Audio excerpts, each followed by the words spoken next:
Doom music reached a turning point in the early 2010s. The dark, intense rock and metal sounds that dominated the 90s and 2000s started to give way to pieces that harnessed elements of pop, jazz, and orchestral arrangements to evoke a wider range of emotions within listeners. This idea is arguably best exemplified by the soundtrack to the Back to Saturn X series of WADs, which prioritizes experimentation and atmosphere. As soon as the first few notes hit from its opening track, the listener knows right away that BTSX is here to bring something new to the table, which is why, today, we're exploring Entering by Esselfortium.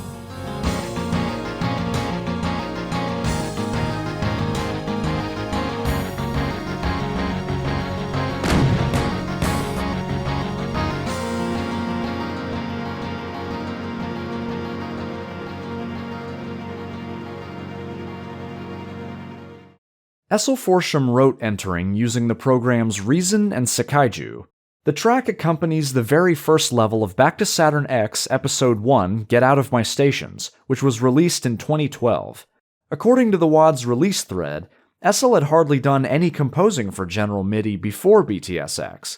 She began on a whim and ended up writing a ton of music in just 6 months, leading up to the first release of Get Out of My Stations because it was so fun. The soundtrack received mixed reviews, with many hailing it as an effective step in a new musical direction, and others criticizing it for not having that conventional Doom feel, quote-unquote, citing that it was a little distracting. But remember, this was 2012, where boundaries were just starting to get pushed genre-wise. Essel herself even acknowledges her propensity for poppier sounds, likely due to her wide range of different musical influences, which lent itself to a different kind of soundtrack. I quickly discovered that Entering is kind of a tricky piece to analyze. I tried breaking it down into sections and by instrument part like I normally would, but I realized that this MIDI is best understood as a complete package rather than the sum of its parts. It's all about the listening experience. Almost everywhere you look, someone invariably comments about how atmospheric the track is. There's an ambience to it, but it's not the lulling, droning kind we think of that's made up of hushed, synthesized tones. Rather, the pacing of it makes you feel like you're walking through the scene of a big battle or preparing to tackle an important life journey alone. I think one of the key things that makes this MIDI ambient is the fact that there's no one instrument that's the central focus. Every part is mostly consistent throughout the track's runtime. There are no wild solos here. The rhythm itself is the star of the show. Every part, no matter how different one is from the other, blends perfectly. Having said that, the most noticeable instrument is the steel string acoustic guitar, playing those triads over and over.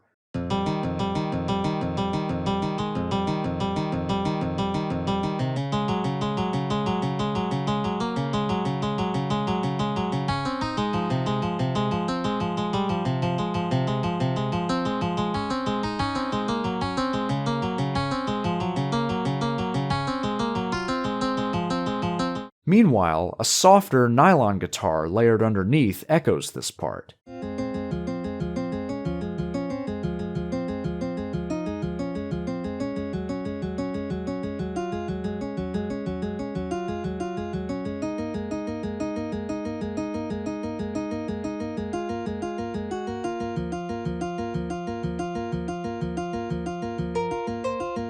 Accompanying these is a distortion guitar and synth bass playing chords in unison, matching those triads.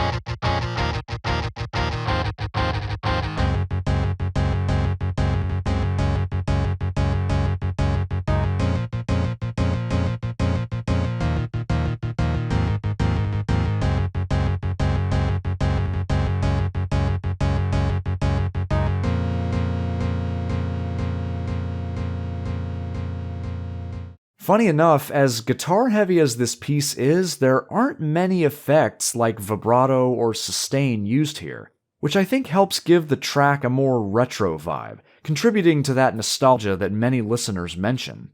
The drums and bass guitar sound kind of jazzy to me, like they belong in a relaxed jam band kind of setting. Both parts play on and off beat, but we hear a lot of percussive things going on with the drums.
Despite this, the two most powerful sections of this piece, in my opinion, are when the drums go quiet and we're left with those droning synths and guitars steadily moving us ahead. This creates a lot of space for the listener to just stop and think, to reflect on things, like in the aftermath of a major event that's just occurred, such as a big battle in the game.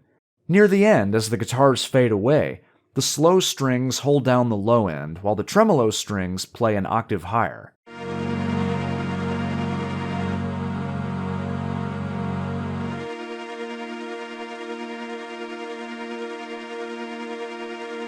This section also reminds me of another thing that perplexes me about this piece, and that is its key signature.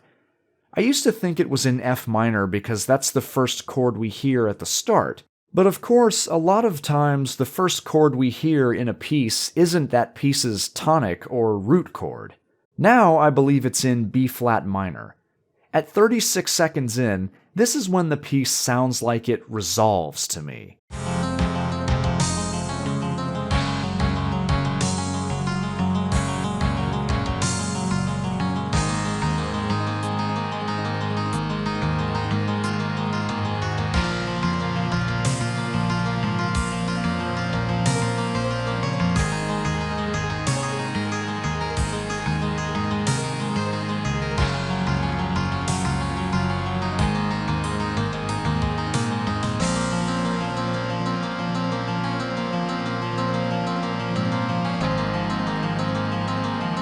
That's the first instance, as there's a build-up from F minor to G flat to A flat and finally to B flat minor. This occurs again at 2 minutes and 20 seconds, when the strings hold that B flat minor chord.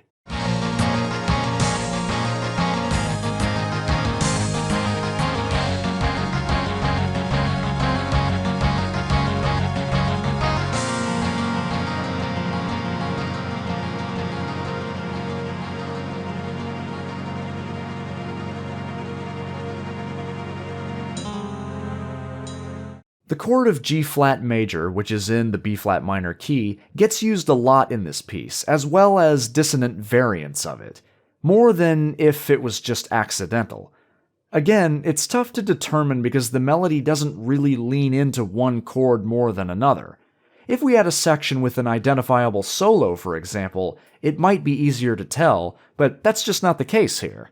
Regardless, there are feelings of melancholy, of loneliness that a lot of people comment on when they discuss this track, which I think hits even harder these days just given the state of things going on right now in the world. No matter its emotional connotation, I think Entering is a MIDI that has already been immortalized. Even though we've never heard it in any WADs outside of Back to Saturn X, Those feelings it evokes in us at the beginning of Get Out of My Stations will always be there for us and for generations of Doom players to come. I hope you enjoyed this episode of Within the MIDI, and I want to thank you for watching. Please feel free to comment your thoughts on the track and how it resonates with you. Until next time, I'll see you in the next video.